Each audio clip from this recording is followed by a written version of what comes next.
This is a reflection from Osamabe Otaibe of Youth Cell 3.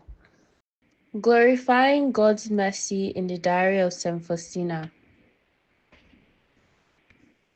Honoring God's mercy is acknowledging, worshipping, and believing in His unlimited compassion and love for us, His people.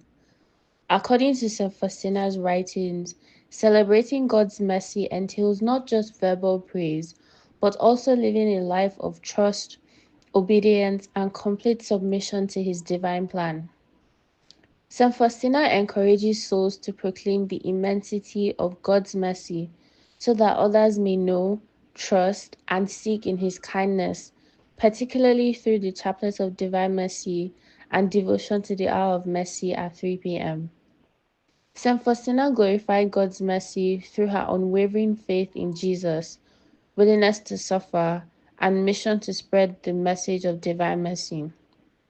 She wrote extensively about God's limitless mercy and offered her life as a sacrifice for the salvation of souls.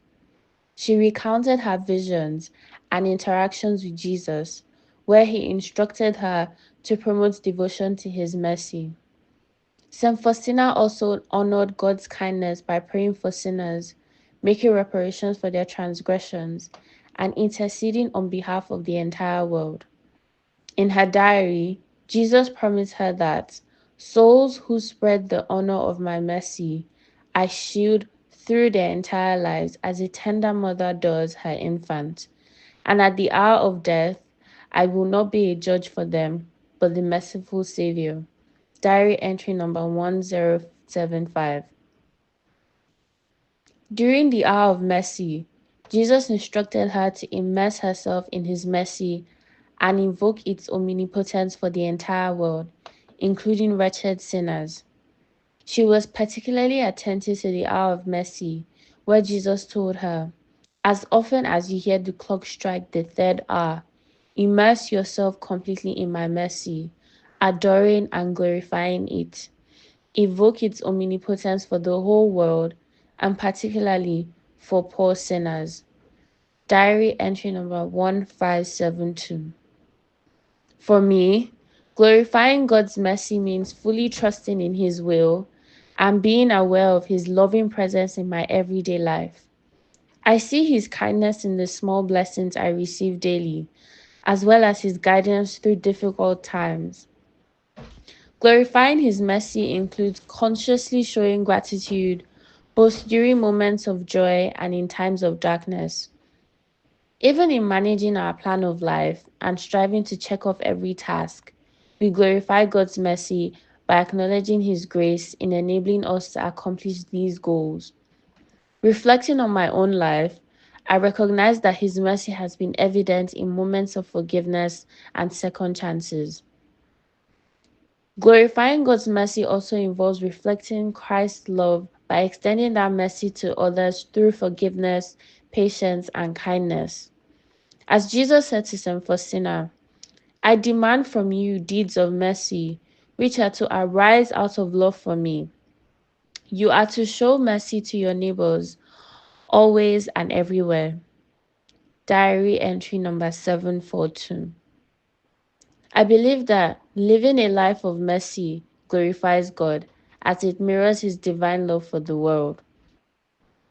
To glorify God's mercy effectively, we can commit to making the Chaplet of Divine Mercy a regular practice and participating in the hour of mercy.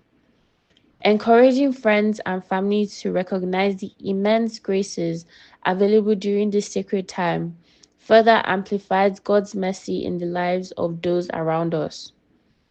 Practicing both the corporal and spiritual works of mercy, such as feeding the hungry, clothing the poor, and offering comfort to the afflicted, is another way to extend His mercy. It is safe to say that Jesus warned St. Faustina in her diary, "If a soul does not exercise mercy somehow or other, it will not obtain my mercy on the day of judgment." Diary entry number 1317. Furthermore, we can celebrate God's compassion by placing our whole trust in Him. Surrendering to God's will with childlike faith honors his mercy, as Jesus wants souls to approach him with steadfast confidence. Another approach to celebrate his charity is to share our understanding of divine charity. We can draw others close to God by spreading the divine mercy message through discussions, social media, and community outreach, even encouraging people to read the diary of St. Faustina for those who haven't. Finally, following St. Faustina's example, we can offer our prayers and sacrifices for the conversion of sinners, including ourselves, thereby contributing to the salvation of souls. St. Faustina's life teaches us that acknowledging God's mercy is more than words.